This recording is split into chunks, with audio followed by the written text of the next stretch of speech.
makin berani.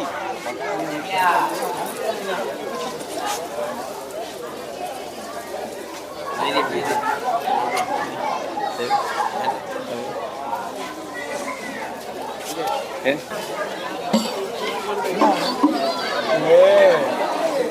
Itu am.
Ya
عليك.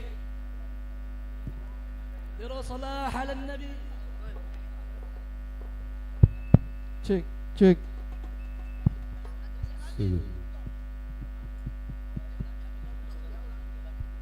Cek, cek.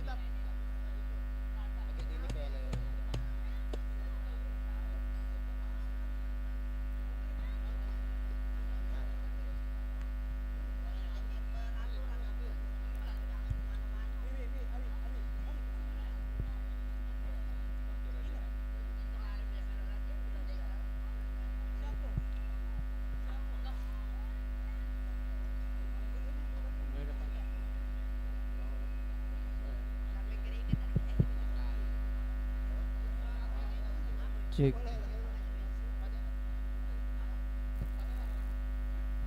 Cek, cek.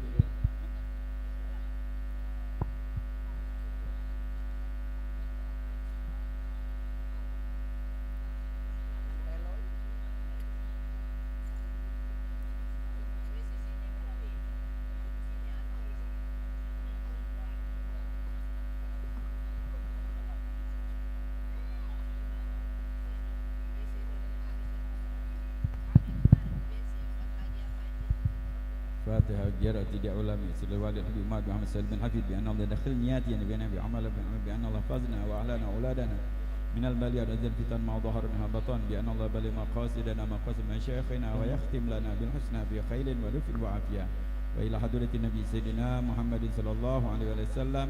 الفاتحة.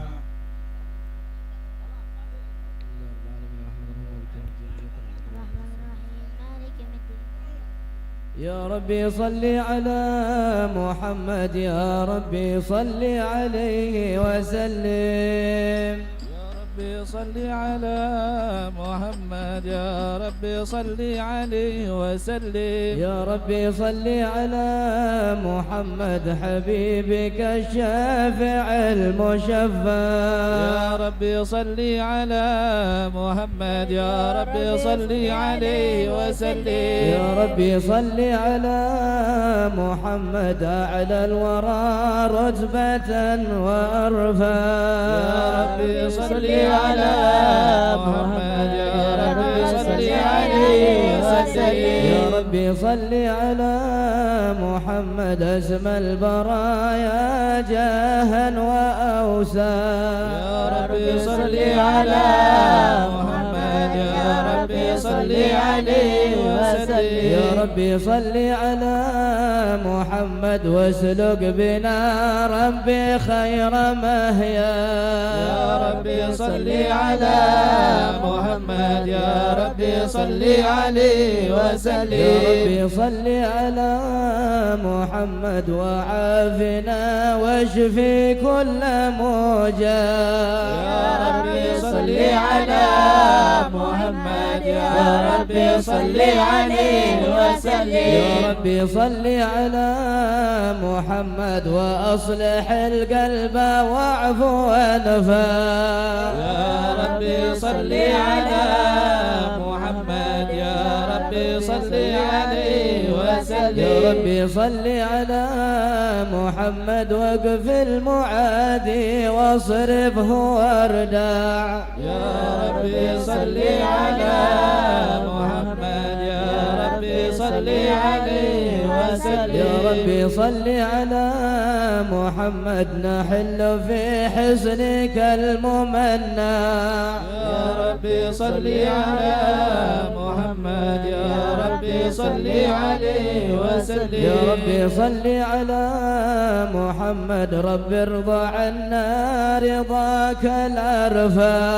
يا ربي صل على محمد، يا ربي صل عليه وسلم. يا ربي صل على محمد واجعل لنا في الجنان مجمع. يا ربي صل على محمد، يا ربي صل عليه وسلم. يا ربي صل على محمد محمد رافق بنا خير خلقك أجمع. يا ربي صل على محمد يا ربي صل عليه وسلم. يا ربي صل على محمد يا ربي صل عليه وسلم. يا ربي صل على محمد يا ربي صل عليه وسلم. اللهم صل وسلم وبارك عليه وعلى آله.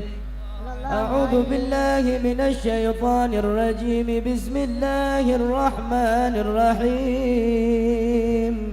إنا فتحنا لك فتحا مبينا ليغفر لك الله ما تقدم من ذنبك وما تأخر ويتم نعمته عليك ويهديك صراطا مستقيما وينصرك الله نصرا عزيزا. لقد جاءكم رسول من أنفسكم عزيز عليه ما عنتم حريص عليكم بالمؤمنين رؤوف رحيم.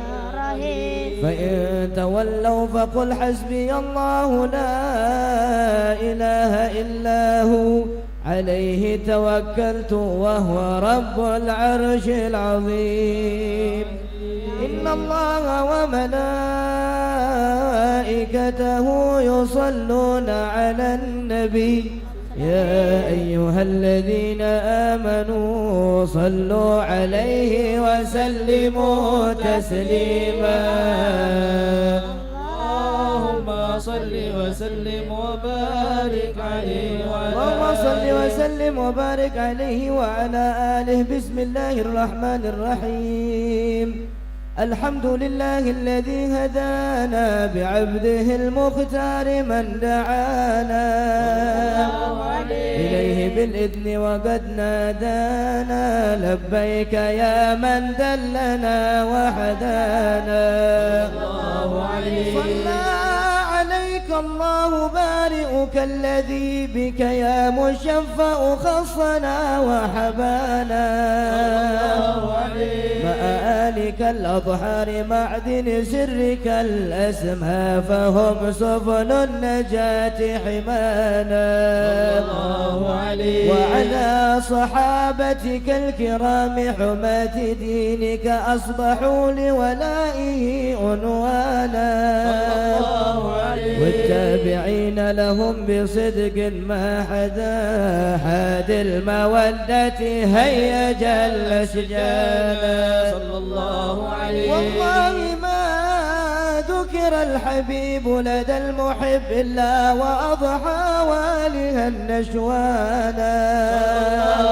أين المحبون الذين عليهم بذل النفوس مع النفائس هانا. لا يسمعون بذكر طه المصطفى إلا به انتعشوا وأذهب رانا. فاحتاجت الأرواح تشتاق اللقاء وتحن تسأل ربها الرضوانا. حال المحبين كذا فاسمع إلى سير المشفع وارهف الآذانا. ونصل إلى أوصاف طه المجتبى واحضر لقلبك يمتلئ وجدانا. يا ربنا صل وسلم دائما على حبيبك من إليك دعانا. اللهم صل وسلم وبارك عليه وعلى آله. اللهم صل وسلم وبارك عليه وعلى آله. نبأنا الله فقال جاءكم نور فسبحان الذي أنبانا. صلى الله عليه. ونور طه عبده من به في ذكره أعظم به منانا. ورحمة المولى تأمل قوله فليفرحوا واغدوا به فرحانا مستمسكا بالعروة الوثقى ومعتصما بحبل الله من أنشانا واستشعرا أنوار من قيل متى كنت نبيا قال آدم كان بين التراب وبين ماء فاستفق من غفلة عن ذا وكن يقظانا واعبر إلى أسرار ربي لم يزل ينقلني بين الخيار مصانا لم تفترق من شعبتين إلا أنا في خيرها حتى بروزي أنا فأنا خيار من خيار قد خرجت من نكاه لإلهي صانا وهره الله هماه اهتاره وما براك مثله إنسانا وبحبه وبذكره والنسر والتوكير رب العرش قد أوصانا يا ربنا صل وسلم دائما على حبيبك من إليك دعانا اللهم صل وسلم وبارك عليه وعلى اللهم صل وسلم وبارك عليه وعلى آله صلى الله عليه. هذا وقد نشر الإله نعوته في الكتب بينها لنا تبيانا أخذ ميثاق النبيين لما آتيتكم من حكمة إحسانا وجاءكم رسولنا لتؤمنن وتنصرون وتصبحون أعوانا قد بشروا أقوامهم بالمصطفى أعظم بذلك رتبة ومكانا وهو وإن جاء الأخير مقدم يمشون تحت لواء من نادانا يا أمة الإسلام أول شافع ومشفع لنا قط لا أتوانا حتى ترفع وسل تعطى وقل يسمع لقولك نجم فخرك بانا ولواء حمد الله جل بيدي ولا أولا آتي أنا الجنانا وأكرم الخلق على الله أنا فلقد حباك الله منه حنانا ولسوف يعطيك فترضى جل من معط تقاصر عن عطاه نهانا بالله كرر ذكر وصف محمد كيما تزيح عن القلوب الرانا يا ربنا صل وسلم دائما على حبيبك من إليك دعانا اللهم صل وسلم وبارك عليه وعلى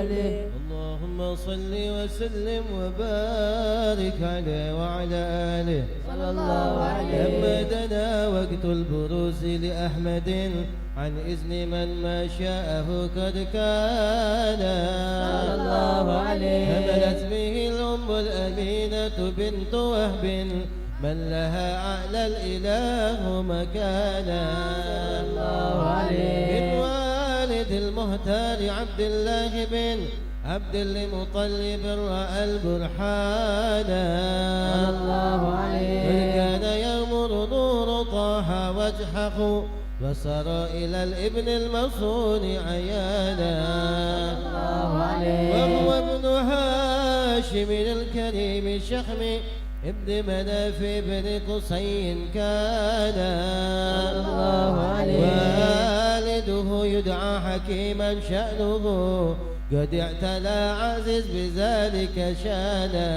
الله عليه واحفظ أصول المصطفى حتى ترى في سلسلة أصوله أدنانا الله عليه وهناك قف واعلم برفعه إلى السماء إلى كان للأبي معوانا الله عليه وحينما حملت به آمنة لم تشك شيئا يأخذ النسوانا الله عليه وبها أحاط اللطف من رب السماء أقصى الأذى والهم والأحزان ورأت كما قد جاء ما علمت به أن المحيمن شرف الأكوان الله عليه بالدهر من في بطنها فاستبشرت ودنا المهاض فأطلعت رضوانا سبحان الله الحمد لله ولا إله إلا الله والله أكبر سبحان الله والحمد لله ولا إله إلا الله والله أكبر سبحان الله والحمد لله ولا إله إلا الله والله أكبر والحمد لله ولا إله إلا الله والله أكبر لا حول ولا قوة إلا بالله العلي العظيم في كل لحظة أبدا عدد حلقه ورضا نفسه وزينة عرشه ومداد كلماته وتجلت الأنوار من كل جهات فوقت ميلاد مشفع حانا صلى الله عليه وقبيل فجر أبرز الشمس الهدى ظهر الحبيب مكرما ومصانا صلى الله على Muhammad sallallahu alaihi Yang di luar jangan ada yang masuk pagar ya. Yang di luar tetap di luar. Muhammad صلي وسلم Ya Nabi salam alaika Ya Rasul salam alaika Ya Habib salam alaika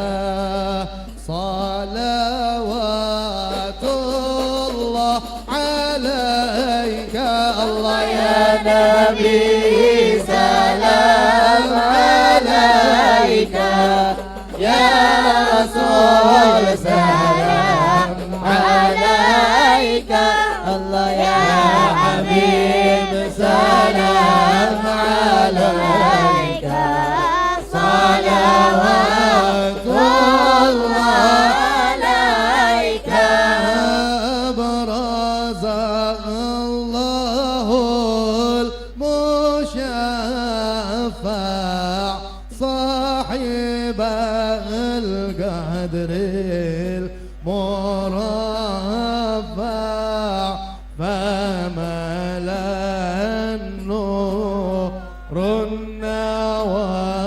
النواحي عما كل الكون أجمع الله يا نبي سلام عليك يا رسول سلام عليك الله يا حبيب سلام عليك صلوات الله عليك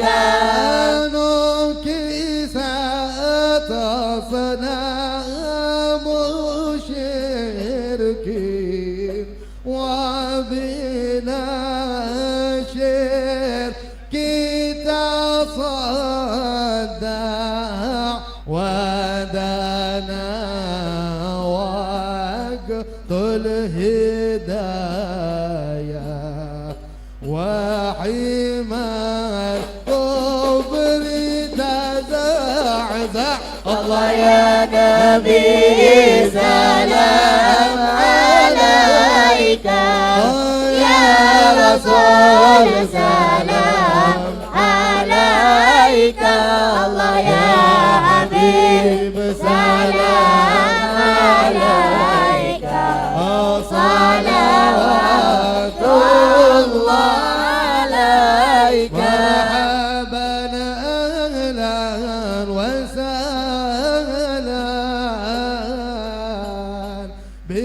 يا ذا القدر الأرفع يا إمام الرسالة من به الأفا تدفع يا نبي سلام عليك يا رسول سلام عليك يا حبيب سلام عليك صلوات الله عليك بالحشر ما لاذون لك كل الخلق تفزع وينادون ترى ما الله الله قدها من حول الأفضاع يا نبي سلام عليك يا رسول سلام عليك الله يا حبيب سلام عليك الله الله صلوات الله عليك بلغ أنت فتسجد وتنادى فتشفع فعليك الله صلى ما بدا النور وشعشع صلي يا ربي النبي الهادي الأمين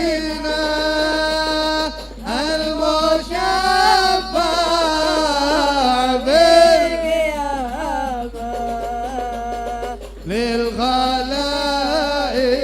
للخلائق وبك الرحمن لا سأل وإله العرش يسمع يا عظيم المن يا رب شملنا بالمصطفى جمع يا رسول الله بنا وقاصدينا الله نرتدي منك عند رب وبه فانظر إلينا واعطنا به كل ما طمع واكفينا كل البلايا ودفع الآفات وارفع يا رسول الله هدينا لزيارة قاصدينا الله نرتجي منك شمال الأراب العالمين وإننا يا رب أغيثنا بعافية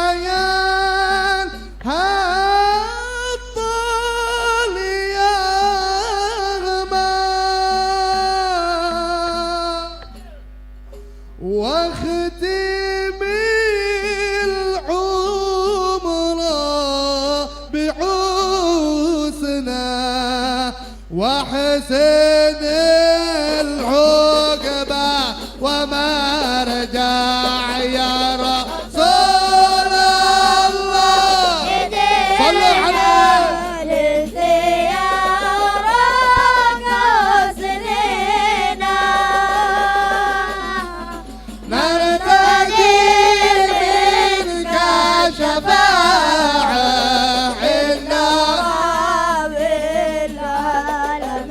وصلاة الله تغشى من له الحسن تجمع أحمد الطهر وأهله والصحابة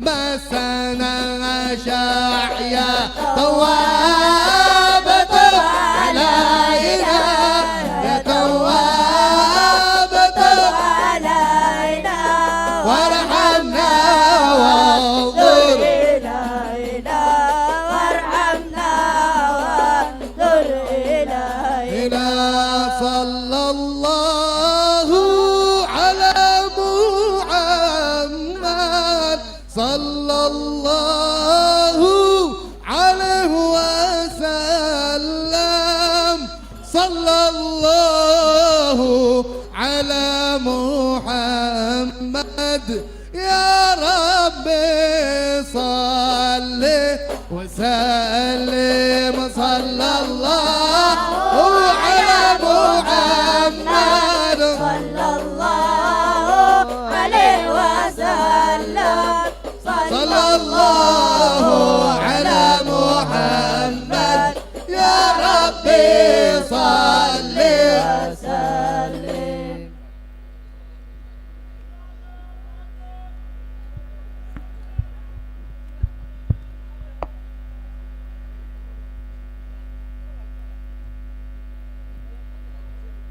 Assalamualaikum warahmatullahi wabarakatuh. Di hadapan kita ada 4 anak yang akan diresmikan namanya yang telah dimufakati oleh kedua orang tuanya, disetujui oleh Jed dan Jidahnya dengan nama yang baik, dengan nama yang bagus, sesuai dengan petunjuk Rasulullah. Qala Rasulullah sallallahu alaihi wasallam, innakum tud'auna yaumal qiyamah bi asma'ikum wa asma'i abaikum fa ahsinu asma'akum. Sesungguhnya kalian kelak di hari kiamat akan dipanggil dengan nama-nama kalian dan nama orang tua kalian, maka perbaguskanlah nama kalian. Alhamdulillah, dengan nama yang bagus anak ini diberi nama. Yang pertama Ahmad Muhajir bin Muhammad Haikal Al-Kaf,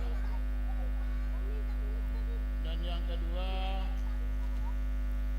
Muhammad Faris Aktarika bin Tuandi Muhsin, dan yang ketiga Sayyid Ali Zainal Abidin bin Sayyid Muhammad Syauqi bin Yusuf Al-Segar, dan yang keempat Yakut Muhammad Al-Fatih Fatahillah bin Yakut Ahmad Ragen Rangga Ijaya. Semoga 4 anak yang diberikan nama tadi akan menjadi anak yang saleh, taat kepada perintah Allah, taat kepada perintah Rasulullah, berbakti kepada kedua orang tuanya, dijaga olehnya Al-Quran, dijaga olehnya Al-Sunnah, dan menjadi qurratu ain li sayyidil kaunain wa asyrafis thaqalain Jaddil Hasan wal Husain ala hadimiyah wa ala kulli niyatin salihah wa ila hadratin Nabi Muhammad sallallahu alaihi wasallam. Al-Fatihah.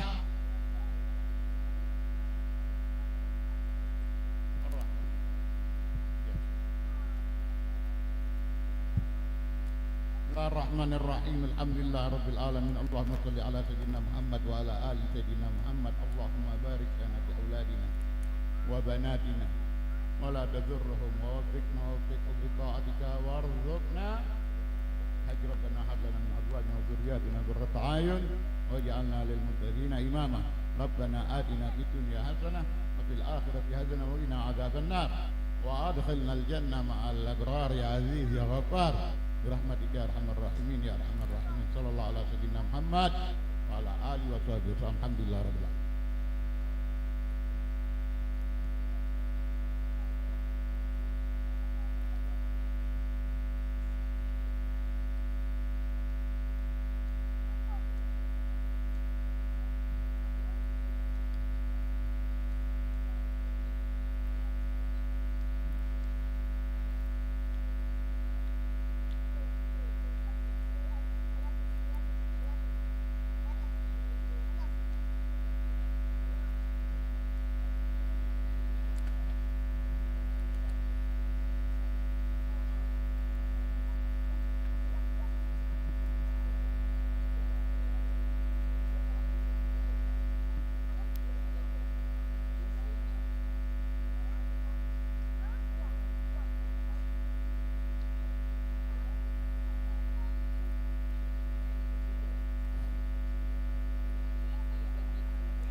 اللهم صل وسلم وبارك عليه وعلى آله. ولقد أشرت لنعت من أوصافه تحيي القلوب تهيج الأشجان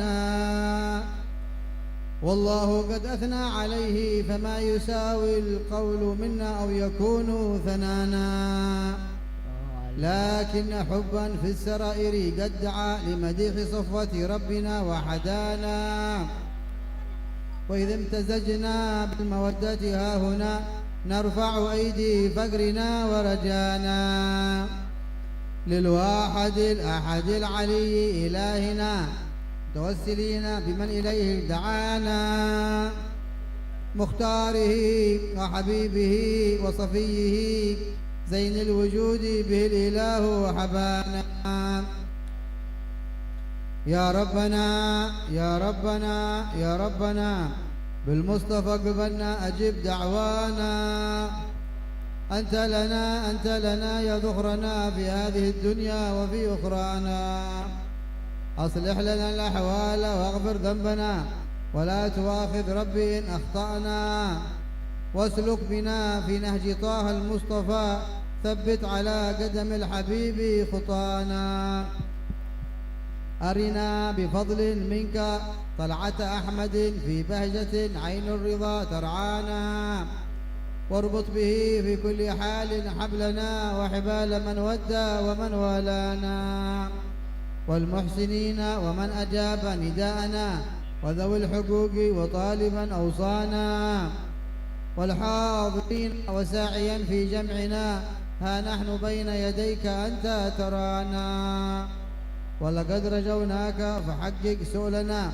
واسمع بفضلك يا سميع دعانا وانصر بنا سنة طه في بقاع الأرض واجمع كل من عادانا وانظر إلينا واسقنا كاس الهنا واشفي وعافي عاجلا مرضانا واقضي لنا الحاجات وأحسن ختمنا عند الممات وأصلحا عقبانا يا رب واجمعنا وأحبابا لنا في دارك الفردوس يا رجوانا يا رب واجمعنا وأحبابا لنا في دارك الفردوس يا رجوانا يا ربي واجمعنا وأحبابا لنا في دارك الفردوس يا رجوانا بالمصطفى صل عليه وآله ما حركت ريح الصبا أغصانا سبحان ربك رب العزة عما يصفون وسلام على المرسلين والحمد لله رب العالمين بسر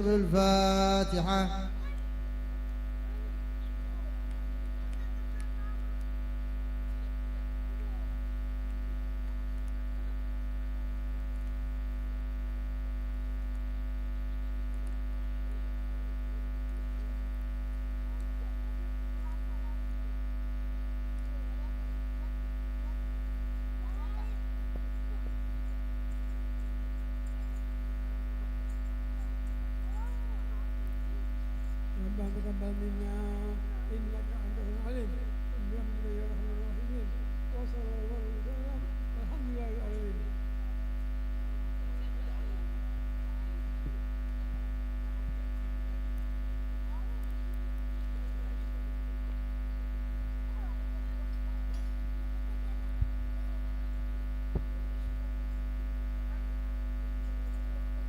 Assalamualaikum warahmatullahi wabarakatuh.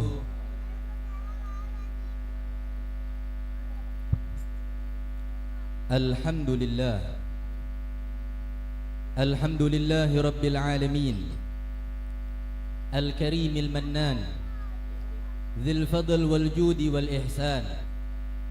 Wassalatu wassalamu ala sayyidina Muhammadin Sayyidil Akwan Al-Hadiri ma'a man salla alaih fi kulli zamanin wa makan wa ala alihi wa sahbihi wa tabi'ina lahum bi ihsan fi kulli an min yawmina hadha ila yawmi wad'il mizan wa nas'aluhu ta'ala an yubarika lana fi layali wa ayyami syahri sya'ban. Hadratul muhtaramin, jami'ul hadirin, hafizakumullah wa ra'akum wa ballagakum aqsamunakum wa akhussu bidzikr minhum duyufinal kiram min biladil hadramut wa min biladi syatta wa nakhussu bidzikr Al-Habib Ali bin Hasan bil Faqih wal Habib Tahir bin Husain Al-Haddad wal Habib Saleh bin Muhsin Al-Habshi wal Habib Salim Barakwan wa Kiai Haji Muhammad Ruwaifi Al-Ghazali Al-Mukarramun wal Muhtaramun Sayyidi Al-Am Al-Habib Ali bin Abdullah Al-Bin Hamid Al-Mukarramun wal Muhtaramun Abuya Al-Habib Umar Abdul Aziz bin Abdul Rahman bin Syihabuddin Al-Mukarram wal Muhtaram Abuya Al-Habib Muhsin bin Abdullah Al-Habshi Wasair Al-Habaib wal a'yan wal asatidah hafizakumullah wa ra'akum wa ballagakum aqsamunakum wa atalallahu a'marakum fi afiyah wa ahabba baga'ahum fina. Para tokoh masyarakat, para sesepuh yang tidak bisa kami sebutkan namanya satu persatu, baik yang datang dari dalam kota maupun yang datang dari luar kota, yang datang dari dalam negeri maupun yang datang dari luar negeri.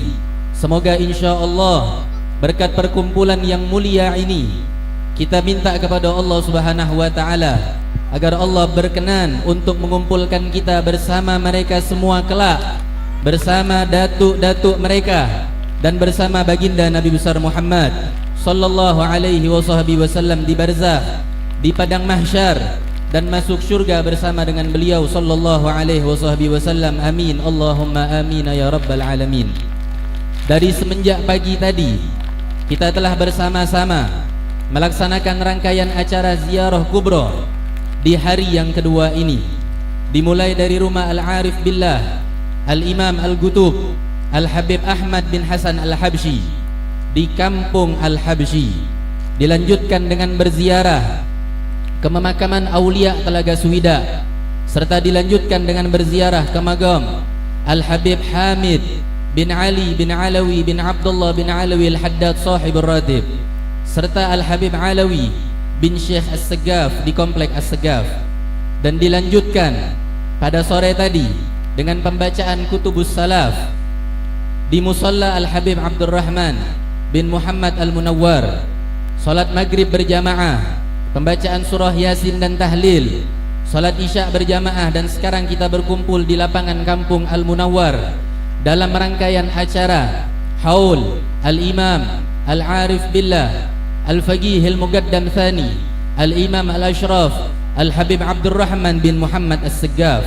Mudah-mudahan semua amal perbuatan yang kita lakukan selama acara ziarah kubra ini di hari yang pertama, kedua, dan besok di hari yang ketiga semua diterima oleh Allah Subhanahu wa taala. Semua dosa-dosa kita diampunkan oleh Allah Subhanahu wa taala. Hajat-hajat kita digabul oleh Allah, yang sakit di antara kita maupun yang sakit di antara keluarga kita diberikan kesembuhan oleh Allah Subhanahu wa taala berkat para aulia, para salihin yang ada di kota Palembang ini. Amin Allahumma amin ya rabbal alamin. Izinkanlah Al-Faqir untuk menyampaikan susunan acara kita pada malam hari ini. Yang pertama, pembacaan Maulid Ad-Diya'ul Lami bidzikri Maulidin Nabi Syafi' lil Imam Al-Habib Umar bin Muhammad bin Salim bin Hafiz Ibnu Syekh Abu Bakar bin Salim, dan dilanjutkan tadi dengan tasmiyah beberapa orang anak. Kemudian kita lanjutkan memasuki acara selanjutnya, yakni pembacaan manaqib sahibul haul lil Imam Al-Arif Billah Al-Faqih Al-Muqaddam Thani Al-Imam Al-Ashraf Al-Habib Abdurrahman bin Muhammad As-Saggaf yang akan disampaikan oleh Sayyid Utsman bin Alawi Al-Habsyi. Kepada beliau waktu dan tempat kami persilahkan. Sallu ala Muhammad.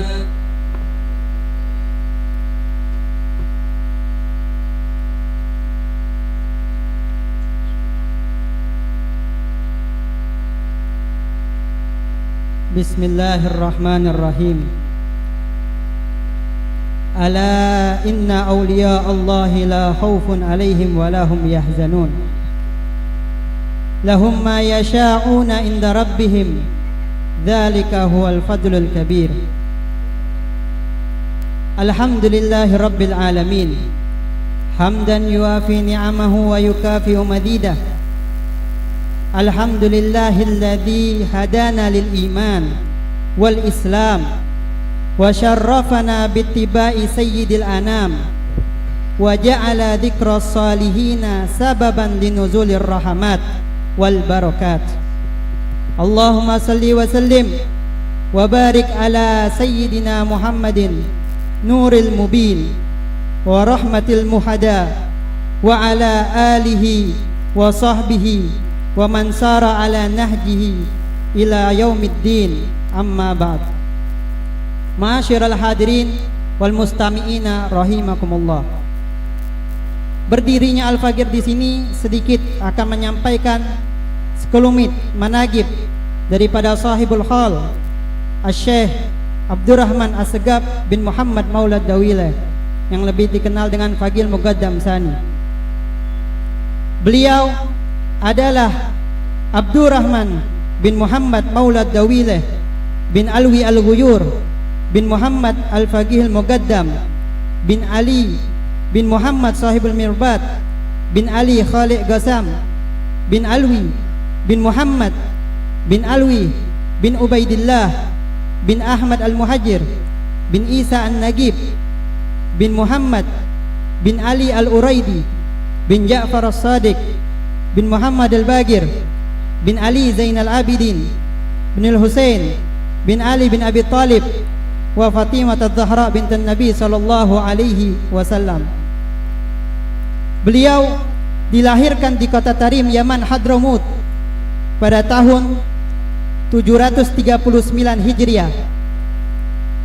Sejak kecil beliau sudah hafal 30 juz Al-Quran di bawah bimbingan Asy-Syaikh Ahmad bin Muhammad Al-Khatib. Beliau mendapatkan gelar As-Saggaf yang berarti atap karena ketinggian ilmu dan magam beliau. Sampai-sampai beliau ibarat atap bagi semua aulia yang ada di masanya. Sejak kecil beliau sudah hidup di lingkungan yang sangat kental dengan Al-Quran dan ilmu. Sedari kecil beliau sudah sibuk mempelajari ilmu agama. Setiap hari beliau banyak menghabiskan waktu untuk duduk di perpustakaan milik gurunya yang penuh dengan berbagai macam kitab. Hingga beliau hampir hafal kitab Al-Wajiz dan kitab Muhazzab karena terlalu sering membacanya di sana. Di balik keberhasilan seseorang, pastilah ada peran para guru dan para murabbi. Guru yang paling berpengaruh dalam hidup beliau adalah ayah beliau sendiri, yaitu Al-Imam Muhammad Maulad Dawileh. Termasuk guru beliau juga adalah Al-Alama Muhammad bin Alawi bin Ahmad bin Faqih Al-Muqaddam, yang terkenal dengan julukan Sahibul Amaim. Al-Imam Abdurrahman As-Saggaf pergi ke Ghail Bawazil yang terletak kurang lebih sekitar 50 km dari kota Mukalla untuk menimba ilmu dari Al-Alama Muhammad bin Sa'ad Bashukair. Dengan beliaulah Al-Imam Abdurrahman mendalami kitab Ihya Ulumuddin dan kitab Risalah Ar-Risalah Gusyairiyah dan kitab Al-Awarif. Beliau juga belajar dengan Syekh Muhammad bin Abi Bakar Ba'abbad selama bertahun-tahun. Kemudian beliau juga pernah pergi ke Aden untuk mendalami ilmu lughah dengan Syekh Muhammad bin Said Kabil. Di sana beliau mendalami ilmu usul balaghah, tafsir, hadis dan lain sebagainya. Hingga tidak ada satupun ilmu yang terlewatkan saat itu. Setelah beliau menyelesaikan masa menuntut ilmu, dalam masa yang sangat lama, beliau menjadi sangat alim sekali, bahkan melampaui guru-gurunya. Namun, meski begitu beliau tidak pernah melupakan jasa setiap guru-guru yang pernah mengajarinya, dan beliau selalu menghormati mereka semua tanpa terkecuali. Berapa banyak ilmu yang beliau pelajari, berapa banyak guru yang beliau lazimi, berapa banyak pula tempat yang beliau singgahi untuk mengambil ilmu dan keberkahan, hingga pada akhirnya beliau menjadi orang yang benar-benar diakui sebagai pewaris Nabi Muhammad sallallahu alaihi wasallam. Memang begitulah para salaf. Mereka menggapai magam kewalian dan kedekatan kepada Allah Subhanahu wa taala bukan hanya dengan memperbanyak ibadah, namun mereka memulainya dengan cara membekali diri mereka dengan ilmu agama, hingga semua ibadah yang mereka lakukan benar-benar sampai dan diterima oleh Allah Subhanahu wa taala. Dan dari situlah kedekatan hubungan beliau kepada Allah Subhanahu wa taala mulai terjalin. Hal yang istimewa dari beliau adalah kejeliannya dalam mengatur waktu. Sangat sedikit sekali menyentuh kegiatan yang sifatnya mubah. Beliau selalu meninggalkan segala hal yang makruh, seperti halnya meninggalkan hal-hal yang diharamkan oleh Allah Subhanahu wa taala. Beliau gemar berpuasa dan membaca Al-Qur'an, hingga diriwayatkan bahwa setiap malam beliau bisa 2 kali menghatamkan Al-Qur'an di dalam sholat tahajudnya. Seringkali beliau pergi ke Bukit Nuer di malam hari untuk melakukan rutinitas tersebut. Hal ini selalu beliau dawamkan sampai pada akhirnya beliau mampu menghatamkan Al-Quran sebanyak 4 kali di siang hari dan 4 kali di malam hari.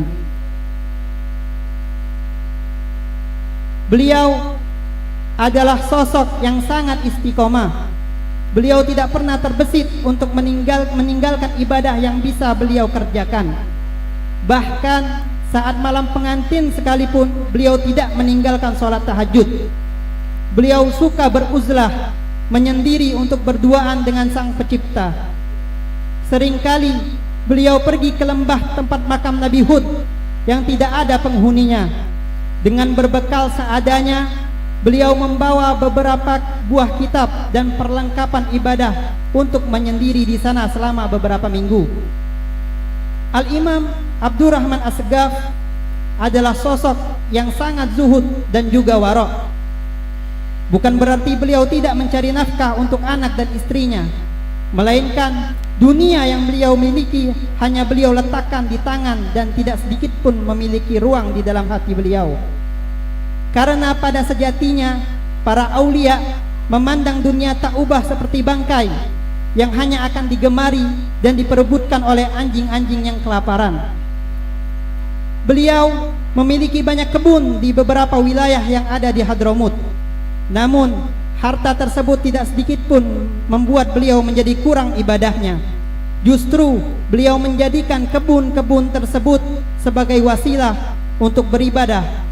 Sampai-sampai beliau membaca 1 kali surat Yasin untuk tiap-tiap benih kurma yang beliau tanam di kebunnya. Dari harta yang Allah berikan kepada beliau, beliau membangun 10 buah masjid di Hadramut. Dan beliau bekali setiap masjidnya dengan wakaf bangunan dan tanah. Sampai sekarang 10 masjid tersebut masih tetap makmur dengan sholat dan ibadah-ibadah lainnya pada setiap harinya. Dalam suatu kesempatan beliau pernah berkata, "Demi Allah, hatiku tidak pernah condong kepada selain Allah, tidak kepada anak, tidak juga kepada keluarga, apalagi kepada harta. Dan aku tidak membangun rumah ataupun masjid, melainkan aku sudah mendapatkan perintah untuk hal tersebut." Al-Imam Abdurrahman As-Segaf memiliki 13 putra dan 7 orang putri.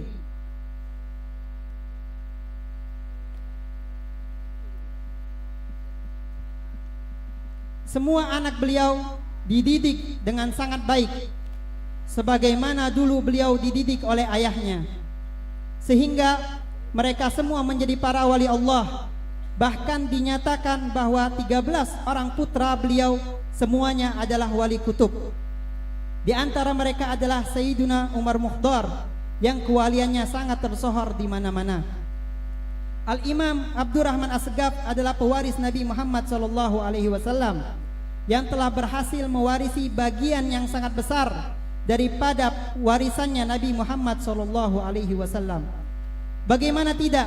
Sedangkan beliau adalah pewaris darah, ilmu dan akhlaknya mulia Nabi Muhammad SAW. Seperti ini cucu yang diharapkan dan dibanggakan oleh Nabi Muhammad SAW. Seperti ini cucu yang layak untuk mengakui bahwa Nabi Muhammad adalah kakeknya. Seperti ini cucu yang membuat orang yang menjumpainya bisa menyaksikan cuplikan sang Nabi hingga dapat memahami betul betapa agungnya sosok Nabi Muhammad SAW. Wafatnya beliau, di masa tua beliau masih terus gigih dalam mendidik anak-anaknya dan juga murid-muridnya. Di saat itu pun beliau masih tidak pernah tertinggal sholat berjamaah di masjid. Hingga akhirnya beliau wafat pada usia 80 tahun, tepatnya pada tahun 819 Hijriah. Kabar wafatnya beliau menggoncang lembah Hadramaut. Jenazah beliau dibawa ke makam dengan diiringi banjir linangan air mata serta suasana duka yang mendalam. Beliau dimakamkan di pemakaman Zanbal yang ada di kota Tarim, dan makamnya masih terus diziarahi hingga saat ini. Beliau kembali kepada Allah dalam keadaan rindu kepada Allah, dan Allah pun rindu kepada beliau. Ya ayyatuhan nafsul mutmainnah, irji'i ila rabbiki radiyatan mardiyah, fadkhuli fi ibadi wadkhuli jannati. Semoga pembacaan managib ini menambah turunnya rahmat, menambah semangat kita dalam mendalami ilmu agama serta mengamalkannya, hingga nanti di akhirat Allah Subhanahu wa taala kumpulkan kita semua dengan orang-orang soleh di dalam surganya. Amin amin ya rabbal alamin. Rabbi fanfa'na bi barakatihim wahdinal husna bi hurmatihim wa amitna fi tariqatihim wa mu'afati minal fitani. Hakadha minni wa lafu minkum. Wassalamu alaikum warahmatullahi ta'ala wabarakatuh.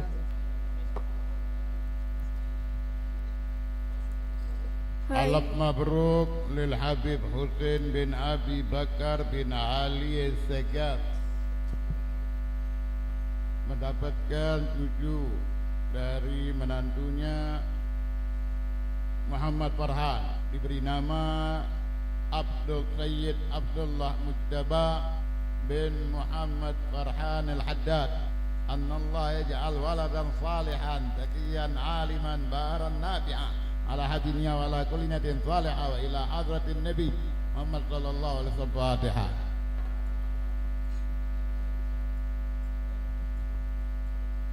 Hayyun qayyum Allah, Hayyun qayyum Allah, Hayyun qayyum Allah.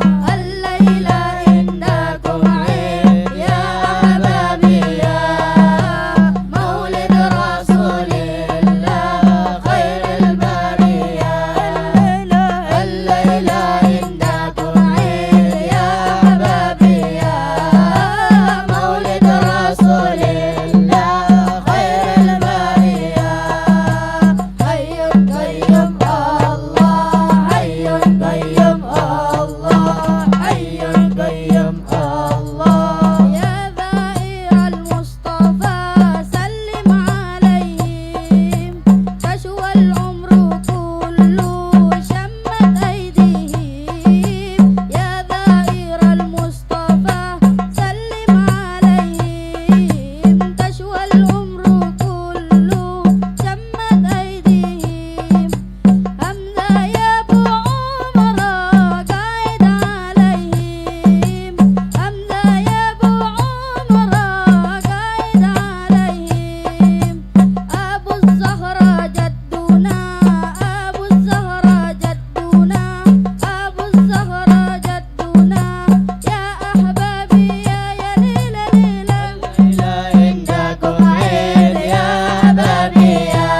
Ma'asyiral hadirin rahimani wa rahimakumullah, memasuki acara selanjutnya yakni Mau'izatul Hasanah yang pada malam hari ini akan disampaikan oleh Al-Habib Ad-Da'i Ilallah Ali bin Abdullah Al-Kaf dari Jakarta.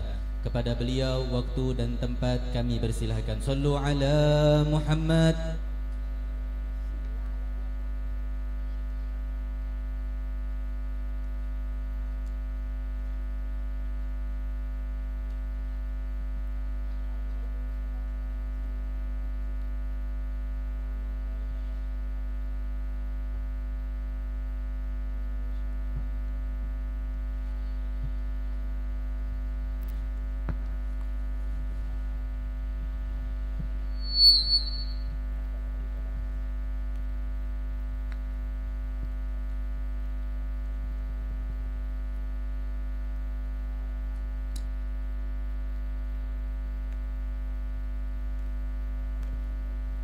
Assalamualaikum warahmatullahi wabarakatuh.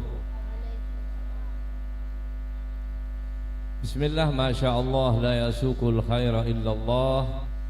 Bismillah, masyaallah, ma kana min ni'matin faminallah. Bismillah, masyaallah, la hawla wa la quwwata illa billah. Alhamdulillah, Alhamdulillah alladzi bi ni'matihi tatimmus salihat. Asyhadu an la ilaha illallah wahdahu la syarika lah, ilahan wahidan wa rabban syahidan wa nahnu lahu muslimun. Wa asyhadu anna sayyidana Muhammadan abduhu wa rasuluh al-mab'utsu rahmatan lil alamin. Allahumma salli wa sallim wa barik wa syarrif wa karrim wa azim ala sayyidina wa maulana Muhammad. Al-Fatih lima ughliq wal khatim lima sabaq, nasiril haq bil haq wal hadi ila siratikal mustaqim wa ala alihi wa sahbihi haqqa qadrih wa miqdarihil azim, amma ba'du. Ma'asyiral muslimin rahimakumullah, yang saya muliakan, saya cintai para habaib dzurriyyah baginda Rasulullah sallallahu alaihi wasallam, para alim ulama, para kiai, para asatidz, pewaris daripada baginda Rasulullah sallallahu alaihi wasallam, bapak-bapak, saudara-saudara umat baginda Rasulullah sallallahu alaihi wasallam. Alhamdulillah, kita panjatkan syukur di mana senantiasa Allah subhanahu wa ta'ala memberikan taufik, hidayah, inayahnya kepada kita, sehingga pada malam hari ini kita bisa kumpul mengingat daripada orang-orang yang terlebih dahulu, orang-orang yang salihin. Kita kumpul malam ini memperingati haul daripada seorang wali min auliyaillah, bahkan pembesar para wali-wali Allah, Al-Habib Abdurrahman As-Saggaf, di mana dalam mengingat para aulia Allah, para ulama-ulama salihin, tanzilur rahmah, dzikrus salihin tanzilur rahmah, mengingat daripada orang-orang yang saleh, orang-orang yang dekat kepada Allah, menurunkan rahmat kepada kita semuanya.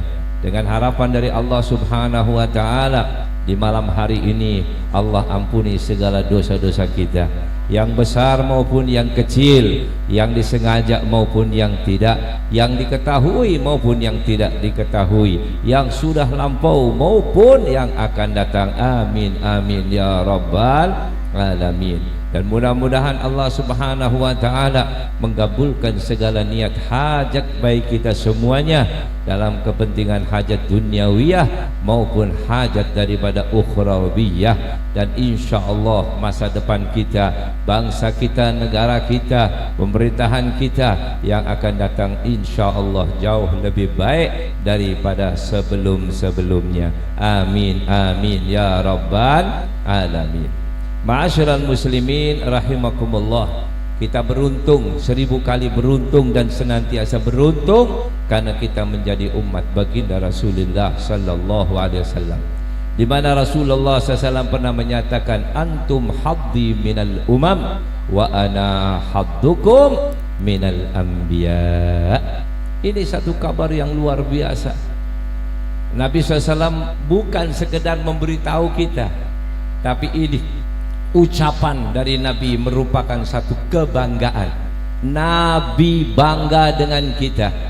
Nabi mengatakan, antum haddi minal umami, kalian itu adalah bagian untukku daripada seluruh umat-umat yang pernah Allah subhanahu wa ta'ala ciptakan di atas muka bumi ini. Wa ana haddukum minal anbiya, dan aku adalah bagian kalian daripada para nabi-nabi yang terlebih dahulu. Kita beruntung menjadi umat Nabi besar Muhammad sallallahu alaihi wasallam, dan kita beruntung kita mempunyai nabi khairul anbiya, khairul mursalin, khairu khalqillah, sayyidil awwalin wal akhirin.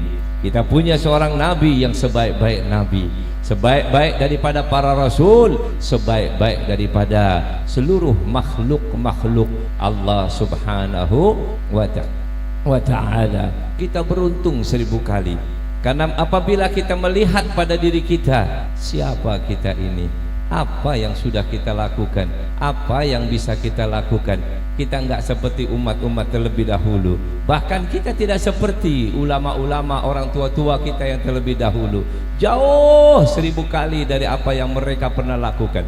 Bagaimana tadi kita mendengarkan sirah daripada Al-Habib Abdurrahman As-Saggaf dan juga para wali-wali yang lainnya. Di mana mereka dan di mana kita? Siapa mereka dan siapa kita? Apa yang bisa kita kejar daripada amalan-amalan mereka? Kita nggak bisa ngapa-ngapain, kita nggak punya apa-apa. Kita boro-boro menghatamkan Quran satu malam 1 kali, Pak. Yasin aja belum tentu kita baca. Yasin aja 1 kali saja semalam belum tentu kita baca. Tetapi apa yang dilakukan oleh para aulia-aulia Allah, Ada yang mereka bisa menghatamkan setiap malam 1 kali, ada bisa sampai siangnya 1 kali, ada yang malamnya 2 kali, paginya 2 kali, ada yang sampai 4 kali dan lebih daripada itu. Di mana mereka dan di mana kita? Rasanya lemes kita kalau lihat sejarah mereka. Rasanya di mana kita nggak mampu, Pak. Nggak bisa rasanya kalau kita suruh ngejar-ngejar kayak nggak mampu lah, nggak mampu. Mau dibilang apapun ilmu yang kita miliki, amalan yang kita jalankan jauh 1000 kali dari apa yang kita dengar tadi. Apa yang kita dengar tadi dari ilmunya mereka, keikhlasan mereka, amalan-amalan mereka, kita jauh. Tetapi bagaimana kita bisa mengikuti mereka? Bagaimana kita bisa ikut jejak-jejak mereka? Yang kita bisa lakukan cuma satu, apa yang dikatakan oleh Nabi Muhammad sallallahu alaihi wasallam, anta ma'aman ahbabta. Ini kabar gembira buat kita orang. Kita nggak bisa mungkin suruh melakukan seperti apa yang mereka lakukan. Dari segi ilmu kita kalah jauh daripada mereka. Dari segi amalan kita jauh kalah dari mereka. Dari segala-segalanya kita jauh dari mereka. Bagaimana kita bisa mengikuti mereka? Bagaimana kita bisa dikumpulkan dengan mereka? Hanya satu saja yang masih kita miliki, al-mahabbah. Al-mahabbah, kecintaan kita kepada baginda Rasul, kecintaan kita kepada para dzurriyyah Rasul, kecintaan kita kepada warasatul anbiya, para ulama-ulama salihin, kecintaan kita kepada orang tua salaf-salaf kita. Memang cinta itu mahal, cinta itu mahal. Karena kadang-kadang maaf boro-boro cinta. Bahkan anak keturunan sendiri kadang-kadang mengingkari kakek-kakeknya yang terlebih dahulu. Kadang-kadang mereka jauh dari kakeknya, bukan dari segi amalan, bukan dari segi ilmu, tetapi dari segi daripada mahabbah. Mereka nggak punya rasa cinta. Ada orang yang tidak mencintai nama Umar, ada orang yang nggak mencintai nama Abu Bakar, ada orang yang nggak cinta sama nama Utsman. Sedangkan nama Umar, kita lihat datuk-datuk kita, siapa mereka? Mereka itu rijal. Mereka adalah pembesar-pembesar orang yang hebat. Kita lihat yang namanya Abu Bakar, lihat datuk-datuk kita, siapa mereka itu yang namanya nama-nama Abu Bakar tersebut? Mereka adalah rijal. Siapa namanya Utsman? Bagaimana? Kita nggak usah lihat nama sahabat dah, nama datuk-datuk kita saja, mereka disebut dengan nama-nama tersebut, mempunyai nama-nama tersebut, dan mereka adalah orang-orang yang rijal, yang hebat-hebat. Tapi terkadang anak keturunannya sendiri jauh dari itu mereka, bukan jauh dari ilmunya, bukan jauh dari amalannya, jauh daripada mahabbahnya kepada kakek-kakek mereka itu sendiri. Mereka lebih mencintai orang lain, lebih mengutamakan orang lain daripada datuk-datuknya sendiri. Bukankah ini satu kegilaan dari akal pikiran mereka? Di mana akal pikiran mereka? Gak usah kita tanya di mana ilmu mereka, kosong kalau dibilang ilmu. Kalau di mana amalan mereka, kosong daripada amalan mereka. Di mana akal pikiran mereka sampai mereka rela meninggalkan datuk-datuk mereka dikarenakan mereka mempunyai nama-nama Abu Bakar, nama-nama Umar, nama-nama Utsman, dan nama-nama yang lainnya. Na'udzubillahi min dzalik. Tapi alhamdulillah Allah masih jaga kita semuanya. Dan mudah-mudahan mereka-mereka yang jauh daripada datuk-datuknya, yang meninggalkan datuk-datuknya, tidak mencintai datuk-datuknya, mudah-mudahan mereka juga diberikan taufik hidayah inayah dari Allah Subhanahu wa taala, sehingga mereka dikembalikan ke jalan yang lurus, jalannya datuk-datuk kita. Ma'asyiral muslimin rahimakumullah, yang namanya mahabbah itu adalah sesuatu yang mahal. Sampai dikatakan oleh Al-Imam Abdul Aziz Ad-Dabbagh, berikut seorang wali min auliyaillah, seorang ulama minas salihin, begitu besarnya daripada wilayah beliau, begitu besarnya daripada ketakwaan beliau, sampai dikatakan dalam satu riwayat beliau itu dibanggakan oleh para malaikat-malaikat yang ada di langit. Al-Imam Syekh daripada Abdul Aziz Ad-Dabbagh dibanggakan oleh para malaikat-malaikat Allah. Syekh Abdul Aziz Ad-Dabbagh, suatu ketika ada sesosok malaikat melaporkan kepada Allah Subhanahu wa taala dan berkata kepada Allah, ya Allah, izinkanlah aku untuk menjumpai Syekh Abdul Aziz Ad-Dabbagh. Kata Allah Subhanahu wa taala kepada malaikat tersebut, silakan kau untuk menjenguknya, boleh kamu untuk bertemu dengan beliau. Turunlah daripada malaikat tersebut menjumpai Syekh Abdul Aziz Ad-Dabbagh. Begitu menjumpainya, apa yang dikatakan? Apa yang dikatakan oleh malaikat? Ya Syekh Abdul Aziz Ad-Dabbagh, ketahuilah sesungguhnya para malaikat di langit mengagumi daripada amal ibadah kau. Luar biasa amal ibadah kamu, luar biasa ketakwaan kamu. Tapi sayang, 1000 sayang. Malaikat itu mengatakan, tapi sayang, 1000 sayang. Di mana aku melihat dengan mata kepalaku di Lauhil Mahfuz, kata si malaikat, namamu tercantum min ahlin nar, tercantum daripada penghuni api neraka. Maka aku sampaikan kepada engkau, hai Syekh Abdul Aziz, buat apa capek-capek kau beribadah? Buat apa kau capek-capek sedemikian rupa sampai malaikat mengaguminya, tapi namamu tetap tercantum fi Lauhil Mahfuz annaka min ahlin nar, kau tetap dalam penghuni api neraka. Apa yang dikatakan oleh Syekh Abdul Aziz Dabbagh? Beliau mengatakan apa? Ya malaikat, urusan neraka, urusan surga bukan urusan saya. Saya masuk neraka ahlan wa sahlan, masuk surga ahlan wa sahlan. Buat saya nggak ada bedanya surga dan neraka. Yang penting buat saya tetap saya mau ibadah kepada Allah, karena saya adalah abdun min ibadillah. Aku adalah seorang hamba dari hambanya Allah. Allah sudah menyatakan kepada hambanya, wa ma khalaqatul jinna wal insa illa liya'budun. Aku hanya untuk ibadah. Soal masalah aku jadikan penghuni neraka, penghuni surga, nggak ada itu urusan. No comment, nggak ada urusan. Buat saya tidak mempengaruhi. Andai kata kau katakan aku min ahli nar, tetap aja aku ibadahku tidak akan berkurang, bahkan akan aku tingkatkan lagi. Kalau kau mengatakan daripada aku min ahli surga, itu juga nggak mempengaruhi amal ibadahku, karena ibadahku ini bukan untuk surga maupun untuk neraka. Aku ibadah hanya karena Allah Subhanahu wa taala. Maka malaikat itu kagum mendengarkan apa yang dikatakan oleh Syekh Abdul Aziz Ad-Dabbagh. Maka beliau ini, malaikat tersebut kembali lagi ke langit. Begitu sampai di langit, penasaran lagi, coba lihat di Lauhil Mahfuz kembali. Maka dilihat kembali kepada Lauhil Mahfuz. Subhanallah, Allah rubah itu kalimatnya. Yang tadinya mengatakan Abdul Aziz Ad-Dabbagh min ahli nar, sekarang berubah menjadi Abdul Aziz Ad-Dabbagh min ahli jannah. Maka dia menjadi penghuni surga Allah.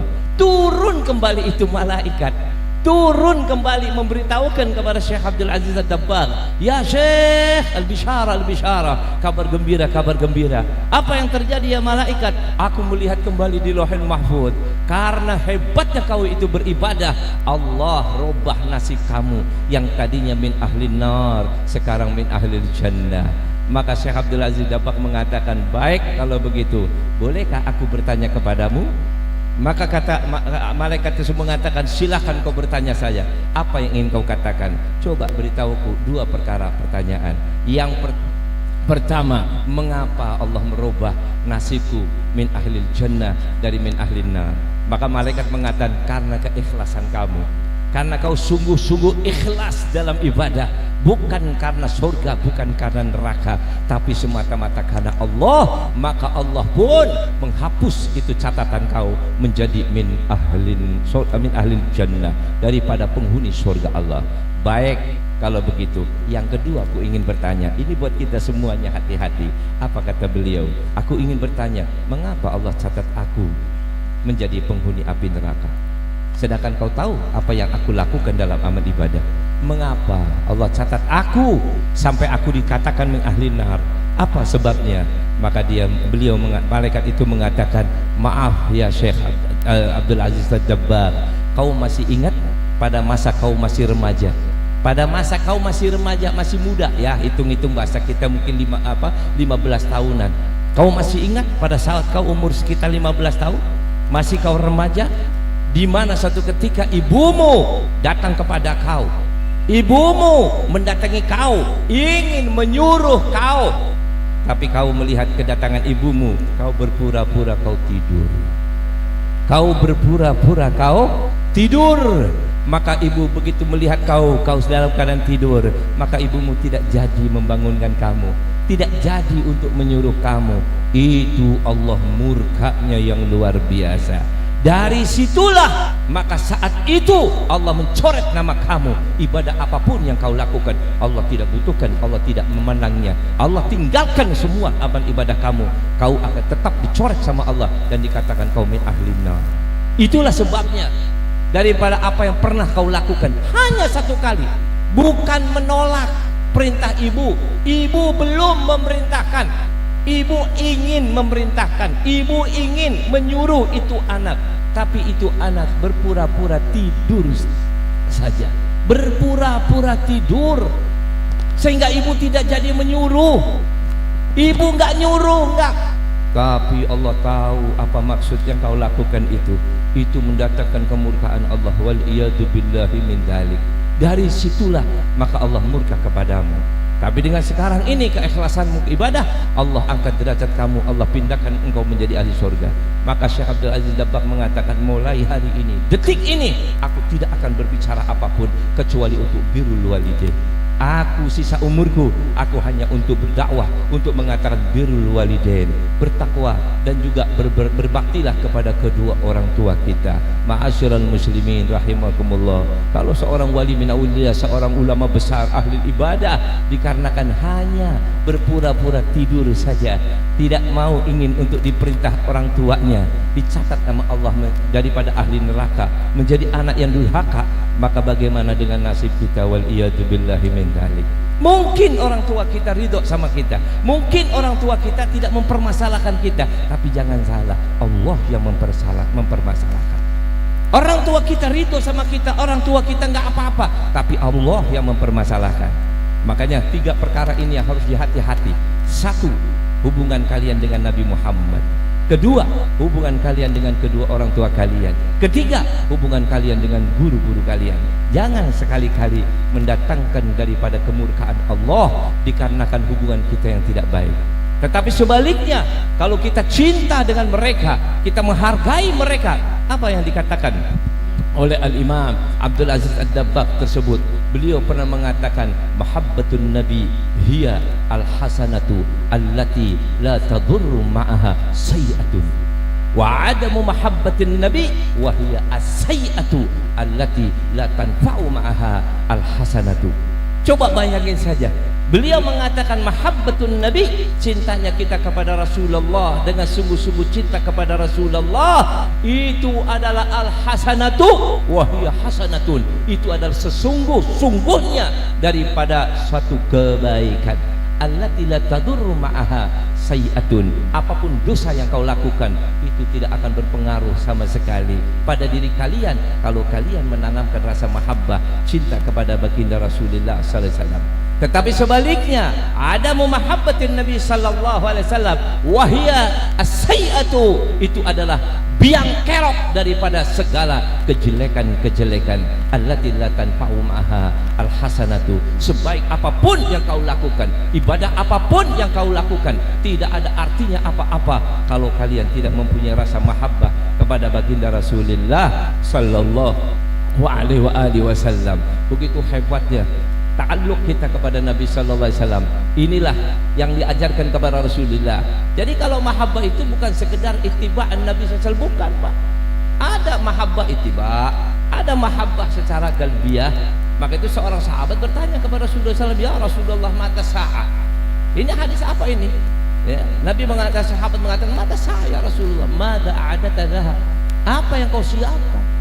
Apakah dia mengatakan, oh ya Rasulullah, aku siapkan dengan aku mengikuti jejak-jejak kamu, sunnah-sunnah kamu saya jalankan semua, kewajiban semua saya jalankan? Enggak.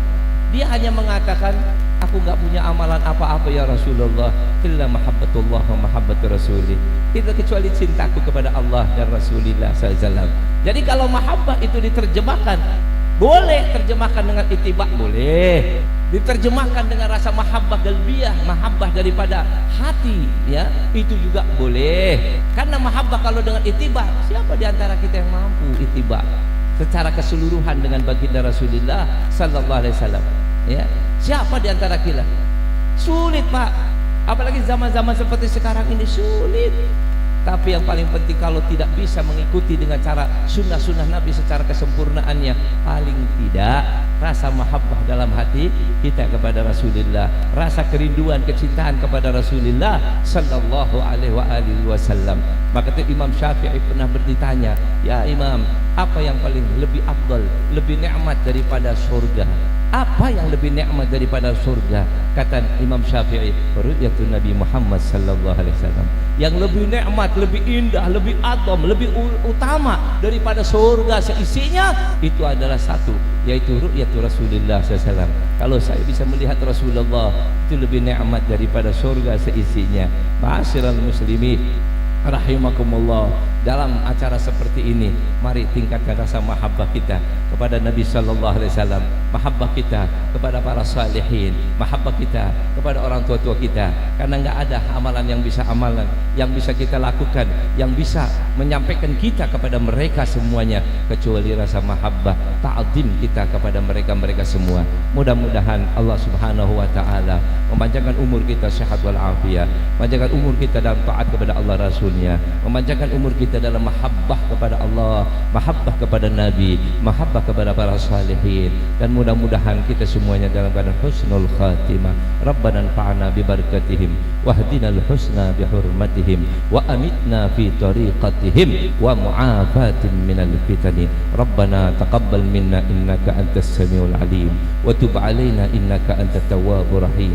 Wa sallallahu ala sayyidina Muhammadin wa ala alihi wa sahbihi wasallam. Walhamdulillahi rabbil alamin. Wal afu minkum. Wassalamualaikum warahmatullahi wabarakatuh.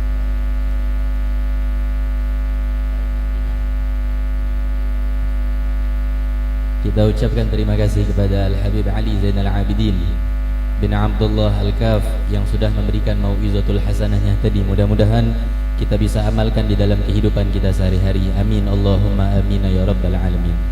Masuki acara selanjutnya, yakni Fatihah Syifa yang kita mintakan kepada Al-Habib Muhsin bin Abdullah Al-Habsyi, serta talqinuz zikir dan doa yang kita mintakan kepada Abuya Al-Habib Hamid bin Umar Al-Habsyi. Fa'alaihi ma falyatafaddal mashkura. Sallu ala Muhammad. Bismillahirrahmanirrahim. Bismillahirrahmanirrahim. Wa la ilaha illallah wa sallallahu ala rasulillah. Al-Fatihah bin Syifa was-sihah wal lutf wal afiyah li akhina al-Ustaz Zaki bin Haji Abdul Rahman wa liman awsana bi syifa yashfihim shifaan ajilan shifaan la yughadiru ba'du zakaman wala alama ala hadniya wa qniya salihah wa ila hadratin nabi Muhammadin sallallahu alaihi wasallam bi sirri Fatihah.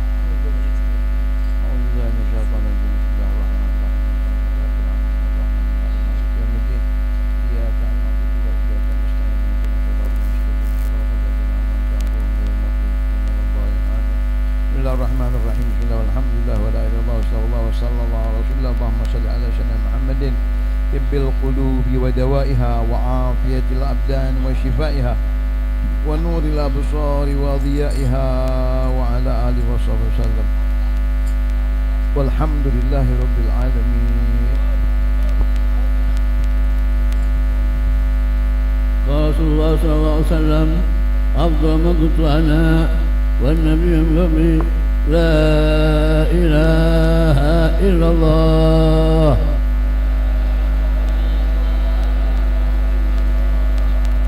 لا إله إلا الله